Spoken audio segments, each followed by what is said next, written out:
광복절을 하루 앞두고 김영석 신임 독립기념관장 임명을 둘러싼 후폭풍이 가라앉지 않고 있습니다. 이른바 뉴라이트 논란이 일면서 정치권 안팎에서 건국절 논란이 재현되고요. 거기에 독립기념관이 개관 이래 처음으로 광복절 경축식을 취소하면서 논란이 일파만파 확산되고 있는데요. 집중 인터뷰, 당사자인 김영석 독립기념관장과 자세한 이야기 나눠보겠습니다.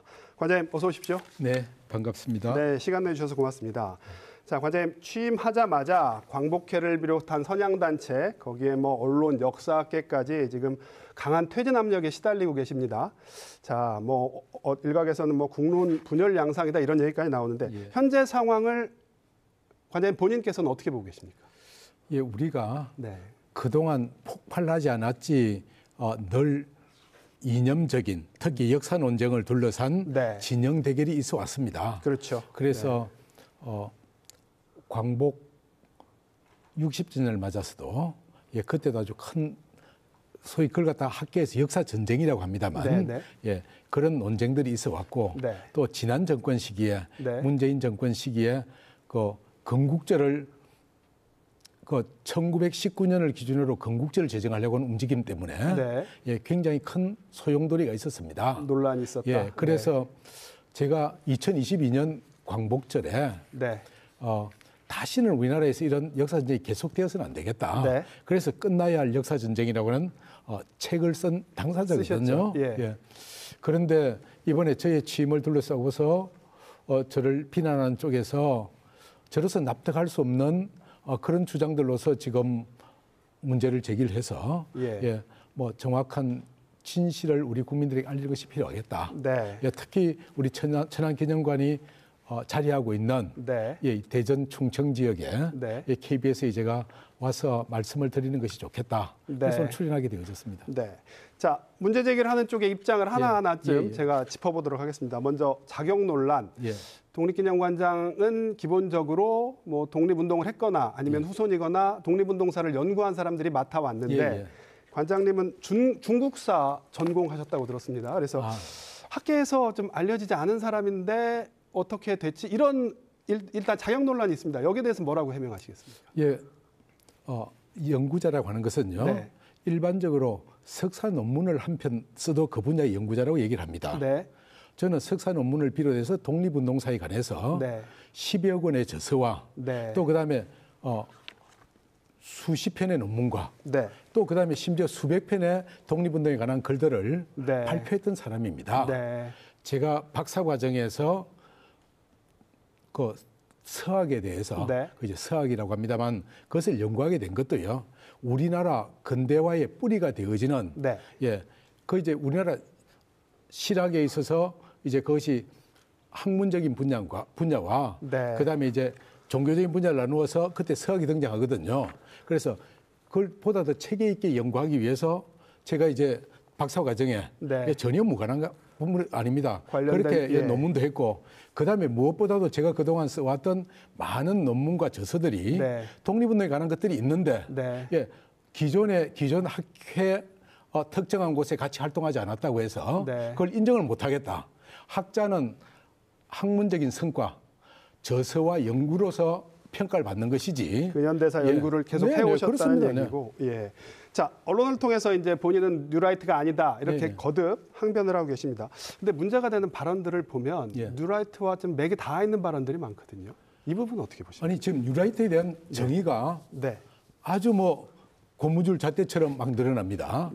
일반론적으로 뉴라이트라고 할 때는 일제 식민지 지배에 동조하는 학자들을 뉴라이트라고 얘기해 왔습니다. 나는 그런 면에서 뉴라이트였던 적이 전혀 없어요. 그런데 갑자기 며칠 전에 광복회에서 지금 뉴라이트의 기준 9가지 해가지고 그걸 이제 발표를 하고 그 기준에 따르면 우리 국민들 중에서 아마 최소한 1,000만, 많게는 절반이 뉴라이트가 될 수밖에 없는 그런 어떻게 보면은 어처구니 없는 자의적이고 편가르게 한 기준을 밝혀놓고 있는데요. 그래서 지금 광복회가 얘기하는 그런 9가지의 예를 들어서 이승만 대통령을 옹호하거나 지지한 입장에만 있어도 이건 뉴라이트다. 그런 식의 논란 아니고 기존의 학계에서 이야기하던 일제의 식민지 지배에 동조한 학자들 뉴라이트라고 하는 그 개념에 의해서 우리를 규정한다고 하면 나는 어디에도 해당되는 게 없어요. 근데 과장님의 이제 구체적인 발언을 예. 보면 네. 대한민국 광복을 1945년 8월 15일로 잘못 알고 있는 사람들이 있다. 그거 역사를 정확하게 모르는 거다. 1948년 8월 15일에 정부를 세우면서 대한민국이 시작되는 거다. 이런 발언하셨거든요. 정확한 내용이 제가 얘기한 게 정확한 내용입니다. 당시 1948년도에 우리 정부를 세우기 위해서 재헌국회에서 많은 논의를 했지 않습니까? 그때 나와 있는 기록이 그렇습니다. 그때 1948년에 우리 4대 국경일을 제정하는 법을 만듭니다. 그때 3.1절, 그다음에 재헌절, 그렇다 헌법공포일, 그다음에 이제 독립기념일이라고 얘기했습니다. 그래 1948년 8월 15일을 독립기념일이라고 그랬고요. 1945년 8월 15일이 돼서는 당시에 해방이라고 얘기를 했어요. 그래서 1949년 8월 15일 날 제1회 독립기념일로 제정을 하고 기리는 겁니다. 그런데 그때 이제 백관수라고 하는 당시 법사위원장이 1948년 8월 15일에 우리가 정부를 수립하고 이렇게 나라가 새롭게 출발한 이것도 굉장히 중요한 날이지만 또 1945년 8월 15일 날 일본으로부터 해방된 것도 그것도 중요한 의미가 있으니까 이 두 가지를 우리가 함께 기리면 어떻겠느냐. 근데 8월 15일의 의미가 중첩되긴 하는데. 그렇습니다. 네. 예. 그런데 이제 일반적인 국민적 정서는 우리가 광복, 빛을 되찾았다고 한 건 일제 해방을 뜻한다는 게 어떤 상식적인 선이잖아요. 그러니까 뉴라이트 쪽에서 어떻게 보면. 그러니까 내가 학문적으로 그걸 갖다가 정확히 지적을 해놓고 있습니다. 본래 광복절, 아까 얘기했던 광복절은 그래서 1948년 8월 15일 기준으로 해서 1회, 2회 기산을 해왔습니다. 근데 올해 광복절이 79주년이지 그러니까 내가 설명을 드리지 않습니까? 그렇게 해서 언제까지 했냐? 1953년까지 그렇게 계산을 해왔어요. 그때 그러면 제6회 광복절이 되어져야 되는데 그 해에 갑작스럽게 아무런 이후에 설명도 없이 제9회로 바뀐 겁니다. 45년이고가 그 이후에 추가된 거다. 그래서 거기에 대해서 내가 학문적으로 여기에 대해서 우리 검증과 앞으로 학계의 토의가 필요하다. 그렇게 내가 제기를 해놓고 있고 나는 1948년에 우리가 정부를 수립했다는 그 의미는 뭐냐면은 우리 국민이 처음으로 50선거를 통해서 주권을 가지고 우리 대표를 세우고 우리 정부를 구성했지 않습니까? 그래서 굉장히 중요한 의미가 있는 거죠. 그럼 그렇게 그것만 중요하고 1945년 8월 15일은 중요하지 않다라고 한 사람들을 일반적으로 뉴라이트라고 그래요. 근데 관장님 말씀하신 걸 저도 이제 지면을 통해서 많이 봤는데 1919년 3.1운동부터 뭐 임시정부 수립 그리고 1948년에 뭐 정부 수립 이 일련의 과정이 모두 중요하다 이런 취지로 말씀하시는 걸 왜냐하면 들었는데 저는 1919년이냐 1948년이냐는 이분법적인 그런 논쟁은 우리 사회에 바람직하지 않다. 그래서 이런 진영 대결을 없애기 위해서는 미국의 경우처럼 우리가 미국은 독립선언을 하고 조지 워싱턴이 정부를 구성하기까지 13년이 걸렸습니다. 우리는 3.1 독립선언을 하고 1948년 정부를 수립하기까지 29년이 걸렸어요. 그래서 하나의 과정으로 보자. 이것은 비단 저만이 한 얘기가 아니고 우리 서울대학교의 신용화 교수님을 비롯한 학계의 많은 분들이 저와 동의하고 있는 내용이에요. 미국의 사례는 저도 알고 있는데 근데 미국도 독립기념일은 7월 4일 아닙니까? 근데 그러니까 독립 그렇습니다. 그런데 선언서를 발표한 날 기준으로 이제 미국도 그렇습니다. 독립기념일을 미국과 우리의 경우에는 다른 게 뭐냐면은 당시는 미국이 국토도 있었고 그다음에 또 국민들도 있었고 단주권을 빼앗겨 있었던 거예요. 그러다가 이제 우리가 주권을 되찾는다고 선포를 했기 때문에 그 일반적으로 얘기하는 국가의 3요소를 다 갖추게 되어지지요. 그런데 우리나라의 경우에는 안타깝게도 나라를 빼앗기고 정부는 망명해서 임시정부가 있었고, 그죠? 그다음에 국내에 있는 영토와 국민들은 일본의 지배를 받고 있었단 말이죠. 그래서 국제적으로 우리나라가 어디 나가도 국가로서 인정을 못 받고 있었어요. 그래서 우리가 1948년 8월 15일 전 세계적으로 보편적으로 얘기하는 국가의 3요소를 갖춘 날로 국가가 완성이 되어진 걸 봐야 된다. 그것이 저의 논리이고요. 저희가 시간이 없어서 그 문제는 그 정도만 여쭤보고요. 이것도 하나 여쭤보겠습니다. 취임 첫날에 기자들을 만난 자리에서 이제 친일 인명사전에 오류가 있더라.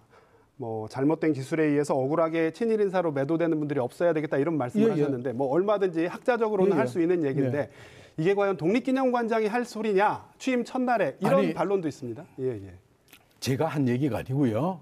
기자가 과거에 이게 무슨 취지였습니까? 라고 물었어요. 그래서 내가 분명히 전제를 독립기념관장이 할 수 있는 얘기와 역사학자가 개인적인 입장에서 한 얘기는 다르다. 라고 전제한 다음에 우리나라에 보면은 이 친일 반민족 행위자를 규정하는 기준이 두 개가 있습니다. 하나는 친일 인명사전이고요. 하나는 정부에서 만든 친일 반민족 행위자 보고서예요. 그런데 이 민간이 만든 친일 인명사전에 4,776명이 기록되어 있습니다. 그런데 정부가 인정한 그 보고서에는 1,500만 기록되어져 있어요. 그래서 80%는 정부가 인정하지 않은 상태에서 그냥 친일 인명사전에 의해서만 기술이 돼 있거든요. 그래서 그걸 갖다가 우리가 그분들이 과연 우리 정부에서 얘기한 친일 반민족 행위 진상규명법에 의해서 친일 반민족 행위자로 그렇게 하기 위해서는 보다 철저한 학문적인 검증과 그런 것이 필요하다라고 하는 얘기를 한 것이지. 기자 질문에 답하는 과정에서 나온 당연히 얘기다 그렇죠. 이 말씀이시고요. 저것도 하나 여쭤볼게요. 이제 독립기념관이 개관 이래 처음으로 이제 경축식을 취소해서 논란이 되고 있는데 관장님은 이제 기자회견을 하는 자리에서 취임하기 전에 행사 취소가 결정됐다 이런 취지로 말씀을 하셨습니다. 아니요, 그러지 않았습니다. 제가 정확한 워딩을 얘기를 해드리는데요. 지금 독립기념관에서는 공식적으로 취소를 한 건 한 번도 없어요. 제가 오늘 이 자리에 오기 전에 이제 금년도 광복절 경축식은 천안시에서 주관하는 행사로 거기에 우리가 협력하는 공문에 사인을 하고 왔습니다. 이건 이후에 벌어진 일 아닙니까? 천안시가 이후에 그럼 우리라도 아니 그러니까요. 그러니까 정확한 내용을 아셔야 되는데 제가 취임을 하니까 매년 이 행사는 중앙정부나 충남도청에서 진행해 왔습니다. 그런데 금년에는 충남도가 내포 신도시에서 자체적인 행사를 한다고 하니까 그럼 우리는 어떻게 해야 되겠느냐. 그래서 전임 관장이 그럼 독립기념관이 자체적으로 치르기로 했다고 하는 거예요. 그래서 내가 8월 8일 날 취임한 날 오후에 보고를 받고서 우리가 독자적으로 자체 행사하는 것이 타당하겠는지 또 아니면 다른 대안이 있겠는지를 검토해 보라고 지시한 겁니다. 내가 취소하라고 지시를 한 적이 없어요. 그러니까 관장님이 기자회견에서 하신 말씀은 이미 취임 전에 안 하는 걸로 결정이 돼 있었단데 그건 아니라 이 말씀이시죠? 그렇죠. 내가 취임 전에 취임 기자회견에서 그렇게 얘기한 적이 없어요. 내가 정확한 워딩을 얘기를 하는 겁니다. 그리고 내가 어떻게 하면 이 문제를 잘 해결할 수 있고 고민하면서 제가 이제 오늘까지도 만약에 어떤 우리가 대안이 없을 때는 제가 미뤄놨던 서류를 결제를 해야죠. 그런데 어제 오후에 보고가 들어오기를 그럼 천안시가 주관을 해서 한 데 대해서 동의를 하겠냐고 하는 내부 보고가 올라왔어요. 근데 아주 기쁜 마음으로 너무 감사하다. 그렇게 해서 충남도가 하다가 금년에 차질이 생기게 되는 걸 천안시가 주관해 주신다면은 우리는 너무 감사하고 적극 협력해야 되겠다. 그래서 아마 자체적으로 결정을 하고 발표가 난 것으로 알고 있습니다. 올해 경축식을 천안시 주관으로 하긴 하는데 그 결정 과정에 있어서는 저희가 좀 더 알아봐야 될 거고. 마지막 질문 드리겠습니다. 그 엊그제 국제학술대회 이제 독립기념관장 자격으로 인사를 하러 가셨는데 참석자 전원이 좀 등을 지고 돌아왔는 그런 일이 있었습니다. 개인적으로 좀 당혹스러우셨을 것 같기도 한데 자 이대로 독립기념관장직을 수행할 수 있겠느냐 이런 의견이 있습니다. 여기에 대해서 답하신다면. 저에게는 꼭 이번에 당신이 이 독립기념관장으로서 업무를 하는 것이 앞으로 우리 국가와 사회에 좋겠다, 열심히 해라라고 하는 지지의 어떤 그 메시지를 보내오시는 분들이 엄청나게 많습니다. 지지하는 쪽도 많다. 엄청나게 많습니다. 그리고 제가 지금 그분들이 지적하고 있는 내용들에 대해서 동의할 수 있는 내용들이 아니에요. 분명한 내가 하자가 있고 내가 잘못한 것이 있을 때는 내가 동의를 할 수 있겠지만은 전혀 아닌 사실이 아닌 걸 갖다가 자꾸 들여다대고 당신은 나쁜 놈이야. 넌 도적질해서. 그런데 내가 그걸 갖다 어떻게 인정을 하겠습니까? 그래서 저는 제가 정부로부터 임명장을 받고 저에게 보장된 기간 동안에 제가 사퇴한다는 것은 전혀 그럴 의사도 없고요. 그런 질문 제가 받지도 않겠습니다. 알겠습니다. 사퇴의 뜻은 없는 것으로. 네, 그렇습니다. 알겠습니다. 오늘 말씀 여기까지 듣죠. 관장님 시간 내주셔서 고맙습니다. 예, 감사합니다.